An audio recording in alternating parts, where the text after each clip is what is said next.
Alors déjà, merci d'être présente pour ce webinaire donc, dédié à l'ostéoporose, la ménopause et l'alimentation. On travaille avec Célia depuis un petit moment sur pas mal de sujets liés à l'alimentation, donc on trouvait ça hyper pertinent de pouvoir mettre en place ce webinaire ensemble. Ce midi, on sera que toutes les deux à prendre la parole. Donc Célia, qui est diététicienne nutritionniste, qui n'hésitera pas à se présenter tout à l'heure quand elle prendra la parole. Et je voulais refaire un petit laïus sur votre accès Mapato, juste pour vous rappeler qu'il y a une application disponible du coup sur les stores que vous pouvez télécharger. Parce que c'est vrai qu'il y a pas mal de personnes qui l'utilisent directement via Google, mais c'est quand même plus simple de l'avoir en application parce que vous avez une notification. Aujourd'hui, Journée nationale de l'alimentation, on a lancé le suivi d'alimentation. Donc, ne pas hésiter à l'utiliser. Célia pourra nous dire ce qu'elle en pense de cette fonctionnalité, mais ça a été pas mal demandé justement pour pouvoir ajouter l'ensemble de ces repas, voir les symptômes qui peuvent en découler, pour ensuite l'analyser avec le diététicien, la diététicienne, le nutritionniste ou le médecin. Donc, n'hésitez pas à la tester, à nous dire ce que vous en pensez et toujours les autres suivis sur Mapato, la préparation à la consultation, la gestion des traitements. Donc, si vous avez la moindre question sur les fonctionnalités, il ne faut pas hésiter à nous faire un petit message. Comme ça, on peut prendre du temps avec vous pour vous faire la démonstration. Donc, voilà pour cette partie-là. Je vais refaire juste un petit laïus sur la ménopause et l'ostéoporose parce que c'est quand même les deux sujets de ce midi. Donc, tout d'abord, la ménopause qui correspond donc, à l'arrêt naturel et définitif des menstruations. Donc, c'est une conséquence de l'arrêt de l'activité ovarienne. Si ça vous intéresse, on a fait une saison de podcast du coup dédiée à la ménopause, notamment avec justement une gynécologue qui va parler justement de l'ensemble des symptômes et comment le vivre au quotidien. On a aussi un épisode avec une sexothérapeute pour aborder tous les sujets qui sont liés à l'intimité, à la sexualité. Et on a deux personnes, deux femmes qui témoignent également de la ménopause. Donc ça, suite au webinaire, on vous enverra un mail avec les liens. Donc il faut pas hésiter à aller voir. Jessica, le podcast, il est sur l'ensemble des plateformes de podcast. Il s'appelle Chronique, Chronic. Il est également disponible sur le YouTube de Mapato. Donc je vous enverrai le lien suite au webinaire. Comme ça, vous aurez accès à tous les liens. Il y a 87% des femmes qui ressentent au moins un symptôme de la ménopause et il y a 40% de ces femmes de plus de 50 ans qui sont touchées par une fracture liée à l'ostéoporose. Donc c'est pour ça que ça nous semblait aussi très important d'aborder ces sujets-là. Pour les symptômes, donc bouffée de chaleur, troubles du sommeil, sécheresse vaginale, prise de poids, fatigue chronique, perte de la densité osseuse. Donc, les symptômes, vous pouvez aussi les suivre sur Mapato. Ça permet de vous aider, peut-être voir justement analyser ce qui arrive et d'en discuter avec le médecin.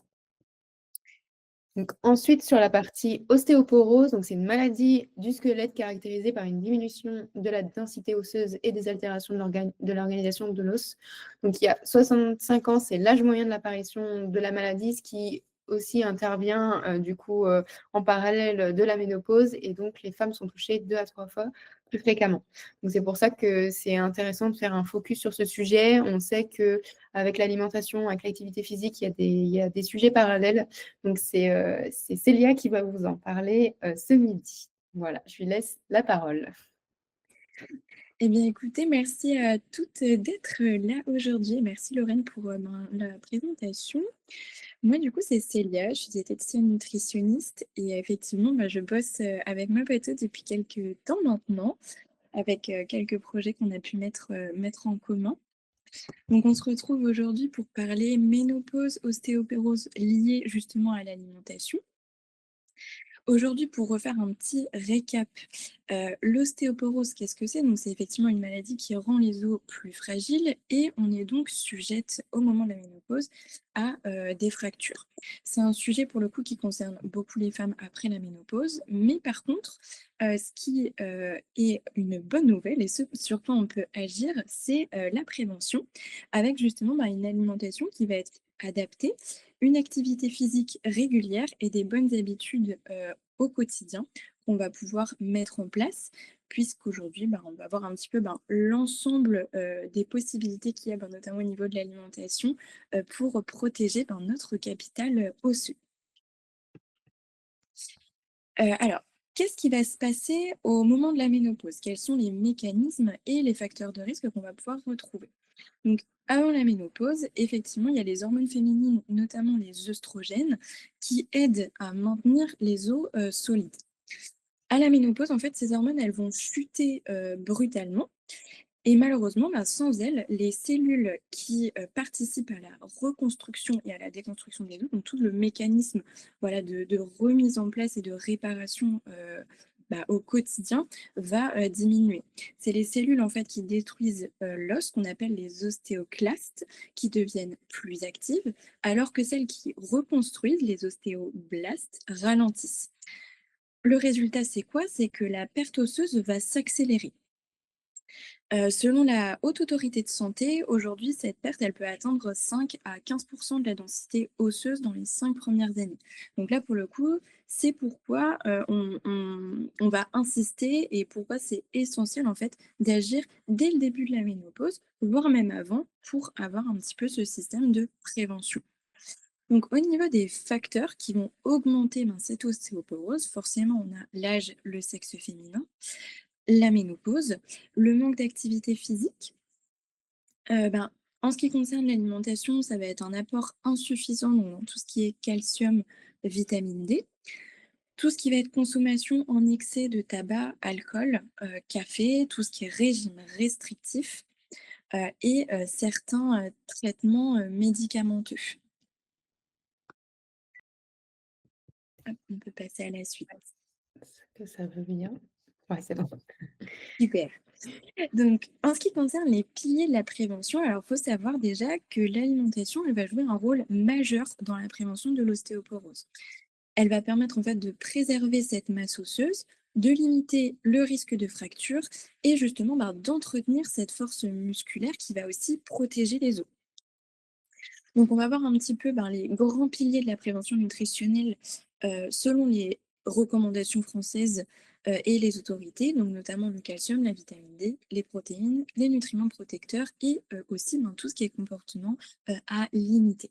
Donc, en ce qui concerne le calcium, nous, on a des besoins quotidiens à 950 mg par jour, mais les femmes ménopausées, du coup, on remarque effectivement que selon les recos, on va augmenter cet apport-là.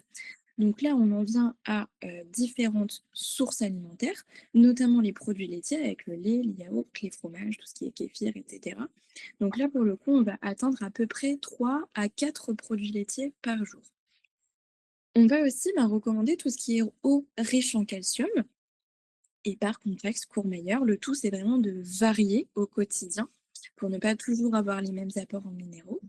On va retrouver également les légumes verts, tout ce qui est crucifères, choux, brocolis, épinards, etc. Tout ce qui va être aussi tofu et produits végétaux, notamment les produits dits laitiers végétaux qui vont être enrichis en calcium par contre. Tout ce qui est graines oléagineuses, notamment les amandes. Et aussi, petite astuce, c'est tout ce qui va être sardines avec arêtes. C'est-à-dire que quand on les consomme en conserve, on peut très bien les mixer avec un petit peu de fromage frais par exemple, avec les arêtes pour avoir justement tous les nutriments associés et le calcium qui s'y trouve. Le but étant de répartir tous les apports sur la journée. Ensuite, on peut aborder la vitamine D, donc elle pour le coup qui permet l'absorption du calcium dans l'intestin.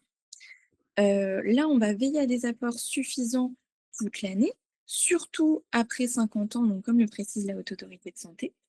Donc là, les sources principales, c'est assez délicat parce qu'on en retrouve dans l'alimentation, notamment au niveau des poissons gras, produits laitiers, produits végétaux enrichis, tout ce qui est assiette colorée, notamment avec plein de légumes, etc.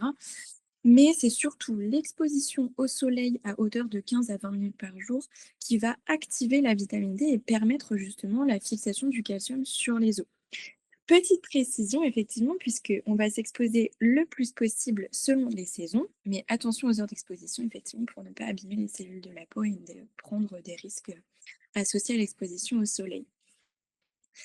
Là, pour le coup, au niveau, des saisons, en hiver, on est beaucoup à risque de carence et c'est vrai que les populations européennes sont quand même assez carencées en vitamine D, donc généralement, on a des supplémentations qui peuvent être faites.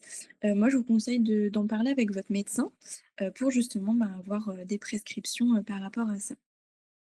Il faut savoir aussi qu'avant tout traitement de l'ostéoporose, heu, on va essayer de corriger en amont tout ce qui est carence au niveau du calcium, notamment avec justement, l'identification des possibles carences avec un diététicien ou un médecin nutritionniste ou justement, avec les vitamines D avec votre médecin.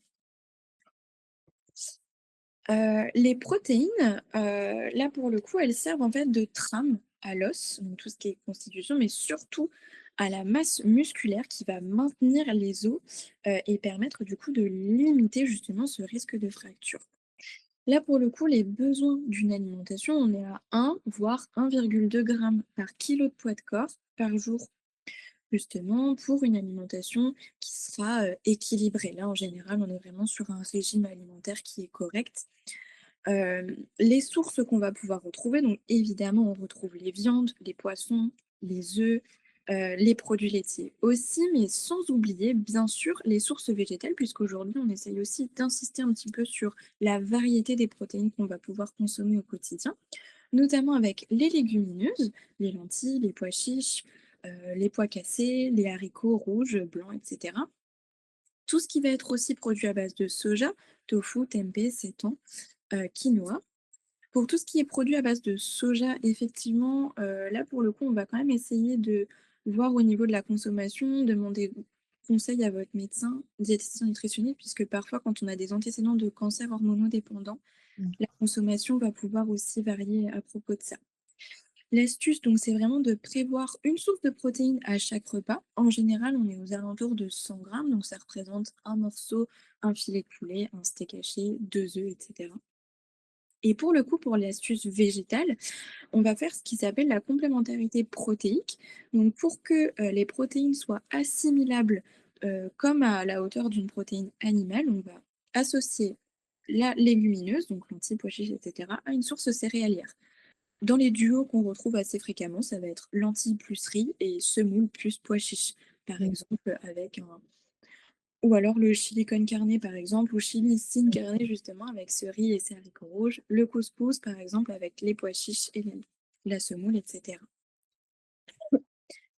Ensuite, donc au niveau des autres nutriments qui vont être essentiels à la protection osseuse, on va retrouver notamment le magnésium qui va participer à la formation de l'os, la fixation du calcium avec les fameux légumes secs, les graines oléagineuses, donc tout ce qui est amandes, noisettes. euh, on va retrouver aussi les noix de cajou, par exemple, et tout ce qui va être banane, chocolat noir à hauteur de plus de 70% de cacao. Ensuite, on va retrouver le potassium, donc là pour le coup qui limite les pertes de calcium avec justement des fruits, des légumes frais, notamment au niveau des pommes de terre qui en sont très riches. On va retrouver également la vitamine K avec la fixation du calcium également. On les retrouve beaucoup dans les légumes à feuilles vertes, choux, épinards, brocolis, comme on en parlait au début de cette présentation.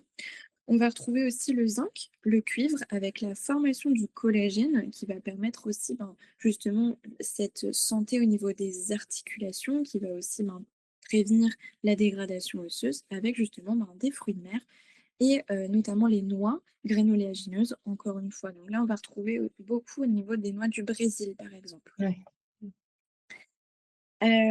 Pour la vitamine C, pour le coup, là, on est vraiment sur la synthèse du collagène, l'absorption du calcium.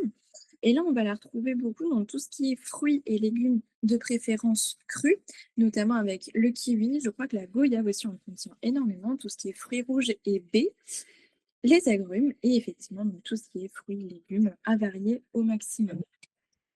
On parlait d'une alimentation colorée aussi, des assiettes colorées, ça je l'avais marqué en début de présentation, mais le tout c'est vraiment d'avoir une alimentation qui soit la plus variée possible.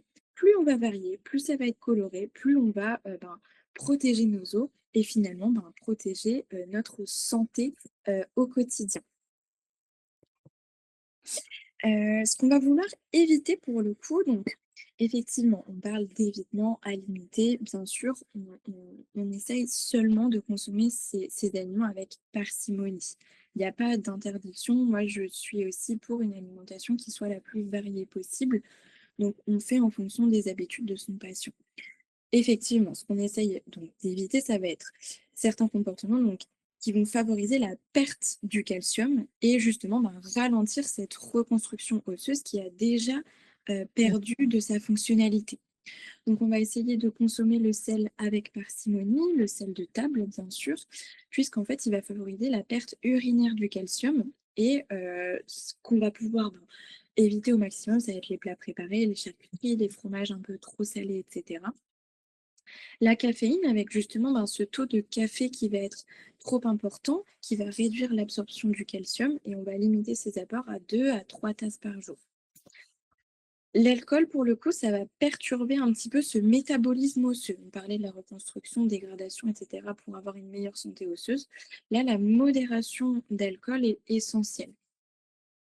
Tout ce qui est tabac aussi va diminuer ben, la densité osseuse, ralentir justement ce mécanisme de reconstruction et accélérer la perte osseuse également. Quand on parlait des facteurs de risque aussi, on a mentionné les régimes restrictifs. Ça, pourquoi effectivement? C'est parce qu'en fait, dans les régimes restrictifs qui sont souvent peu équilibrés malheureusement, on retrouve une perte musculaire très importante et donc la perte de masse osseuse, puisqu'en fait, on a vraiment une dégradation, puisque le corps n'a plus de nutriments essentiels sur lesquels se raccrocher et accrocher notre santé. Donc en fait, il va puiser dans nos réserves, réserves musculaires et réserves osseuses. Donc ça, pour le coup, effectivement, au niveau de la ménopause, je rencontre beaucoup ce système-là avec mes patientes. On a du mal à perdre du poids souvent. Donc en fait, on a tendance à se tourner effectivement vers ce genre de régime, mais qui en fait ne permettent pas forcément de perdre du poids sainement, mais plutôt ben, de ralentir justement ben, tout le métabolisme euh, humain et donc sur lequel nous on va faire attention et sur lequel ben, en tant que diététicien ou médecin nutritionniste, on va essayer d'apporter un maximum d'équilibre pour limiter ben, tous les risques associés, on va dire. L'objectif, c'est vraiment de trouver, comme je l'ai marqué sur ce webinaire, hein, c'est de trouver un équilibre qui soit durable plutôt que des interdits voilà, sur lesquels ben, on va forcément, pas forcément tenir longtemps ou sur lesquels on va pas être à l'aise au quotidien. Le tout, c'est vraiment de garder cette notion de plaisir dans l'alimentation. C'est vraiment le plus important. Donc pour le coup, je voulais aussi parler de l'importance de l'activité physique. Donc moi, effectivement, je ne suis pas du tout coach, mais c'est quelque chose sur lequel on insiste quand même au niveau de la nutrition, puisque l'eau, c'est un tissu vivant. Il a besoin d'être stimulé aussi. Donc les recommandations aujourd'hui au niveau de la Haute Autorité de Santé, encore une fois, ça va être à peu près 30 minutes de marche par jour minimum, 1 heure d'activité physique, 3 fois par semaine. Effectivement, on adapte sa pratique à ses capacités personnelles. On va faire preuve de bienveillance envers soi, envers son corps. Ça sert à rien de faire des choses, explosives si ça a jamais été dans nos habitudes. Comme je le mettais, en dessous, ça peut être de la marche, de la danse, du jardinage, des activités du quotidien ou simplement des renforcements musculaires doux avec justement, ben, des yogas qui vont être, parce qu'il y a différents types de yoga, mais certains yogas qui vont être beaucoup plus doux pour le corps, beaucoup plus adaptés. Le pilate aussi qui peut être, vraiment, sympa et on a des mouvements qui sont assez doux, pas forcément explosifs ou intensifs, mais qui vont travailler sur les muscles profonds et qui vont nous permettre d'avoir, voilà, une stimulation qui soit la plus adaptée possible. Le tout, c'est encore une fois de prendre du plaisir dans l'activité qu'on fait au quotidien. Alors, pour vous donner une petite idée, effectivement, donc je vous ai mis une idée de menu qu'on peut avoir sur une journée, avec par exemple un petit déjeuner avec un yaourt nature ou une boisson végétale enrichie en calcium. On retrouve aussi certaines préparations lactées, hein, notamment je crois que c'est les Andros à base d'amandes qui sont enrichis en calcium. Ça, c'est hyper important de regarder la liste des ingrédients. On a aussi ben, 2 tranches de pain complet, par exemple, avec un peu de purée d'amandes, un fruit frais. Donc là, pour le coup, on est sur un petit déj complet. On peut avoir 1 ou 2 collations dans la journée avec justement un fruit, quelques noix ou amandes. Un déjeuner qui va se composer avec un poisson, par exemple, saumon, sardines, des légumes et des féculents. Toujours, jamais oublier les féculents dans l'alimentation équilibrée avec justement, par exemple, du riz et une poêlée de courgettes, curry, lait de coco, etc. Un morceau de fromage, une eau riche en calcium. Là, pour le coup, j'ai mis à varier puisque, comme on disait tout à l'heure, le but, c'est vraiment d'avoir un maximum de nutriments. Donc, on va varier du mieux qu'on peut. Et pour le dîner, ça va être des légumes cuits féculents, encore une fois, lentilles ou petits légumes, par exemple, avec un œuf au plat, un yaourt, un fruit qui va être optionnel. C'est voilà. Si on a besoin d'une petite touche aussi sucrée en fin de repas, pas. Sans oublier notre carré de chocolat. Attention, je l'ai pas noté, mais ça peut être une bonne astuce. Celui-ci, on ne fait pas l'impasse dessus. Ah non, ça, c'est clair. Donc on peut passer donc effectivement sur ce que l'on retient. Donc aujourd'hui, à la ménopause, effectivement, pour faire un petit récap, on a une baisse des oestrogènes qui vont favoriser justement la fragilité osseuse. On a une prévention qui est possible. Voilà, on parle de prévention, de soutien. Avec la nutrition, on n'est pas là pour soigner, malheureusement, mais on est là pour soutenir au maximum. Donc le but, c'est d'avoir une alimentation qui soit la plus variée possible, une activité physique adaptée, avec des piliers, notamment avec le calcium, la vitamine D, les protéines, des mouvements qui soient le plus réguliers possible, même si c'est de la marche ou des activités du quotidien, pardon, un équilibre de vie. Et ça, c'est une petite phrase qui me tient à cœur, c'est que chaque petit geste au quotidien apporte de grands bénéfices à long terme. Donc plus on se fait plaisir, plus on correspond ses habitudes à un équilibre alimentaire, soit sportif, etc., plus on va tenir au long terme et c'est ce qui va nous permettre d'avoir une santé de fer, comme on dit. Merci beaucoup en tout cas. Sur la slide vers qui se tourner, on voulait tout de même accentuer sur tout ce qui va être bah, gynécologue, sexologue, s'il y a des sujets liés à la ménopause, et vers des diététiciens, des diététiciennes nutritionnistes, si vous avez vraiment des questions dédiées à l'alimentation. Les personnes justement comme Célia sont là pour répondre et pour vous accompagner au quotidien, donc il ne faut pas hésiter à aller consulter. Sur les diététiciens, Célia, tu sauras mieux y répondre que Mhm. moi, mais il y a quand même des mutuelles qui les prennent en charge. Ouais, ouais. Donc il ne faut pas hésiter non plus à contacter votre mutuelle pour savoir les remboursements sur ce type de professionnel de santé. Ouais, c'est ça. Puis généralement, on peut retrouver aussi au niveau de son contrat, si vous y avez accès, en général, c'est notifié au niveau des nombres de séances ou du budget qui peut y être alloué. Super. Et en partage des ressources, donc il y a le podcast chronique du coup dont je vous parlais au tout début sur du coup la ménopause. Donc on a fait 4 épisodes, donc je vous remettrai les liens tout à l'heure. On a également fait un webinaire il y a quelques semaines sur l'activité physique adaptée. Donc Célia en parlait tout à l'heure sur le fait de justement de continuer à bouger en fonction aussi de sa condition. Donc, je pourrais vous mettre le lien du replay du webinaire si vous voulez en savoir un peu plus, parce que pareil, il y a pas mal de sujets sur ce côté-là, avec parfois des remboursements. Donc, il ne faut pas hésiter à en parler à son professionnel de santé. Et Célia, donc c'est toi qui as mis les 2 autres ressources, je crois. Oui, alors c'est simplement des articles qu'on peut trouver, moi, justement, sur les sites de l'autorité de santé, des autorités de santé, qui peuvent être hyper intéressants si vous avez des questions, voilà, sur les mécanismes. Enfin, voilà, s'informer, en parler aussi, puisque c'est des sujets qui sont, selon moi et selon les dires de mes patientes, encore trop tabous. Ouais. Et je pense qu'il faut aussi en parler ouvertement et tout ce qui est problématique aussi lié à la ménopause. Je trouve que c'est aussi des sujets qui peuvent, être abordés et notamment ça peut être des articles qui peuvent aider aussi à aborder le sujet, se questionner aussi sur, des problématiques qu'on peut rencontrer. On se douterait pas que ce soit lié à ça et pour autant ça l'est donc je pense que ça peut aussi permettre d'ouvrir la parole et d'avoir plus d'informations là-dessus.